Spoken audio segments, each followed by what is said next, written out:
إلا ما ملكت يمينك وكان الله على كل شيء رقيبا يا أيها الذين آمنوا لا تدخلوا بيوت النبي إلا أن يؤذن لكم إلى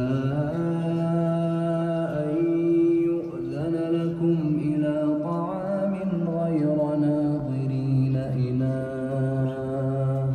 ولكن إذا دعيتم فادخلوا فإذا طعمتم فانتشروا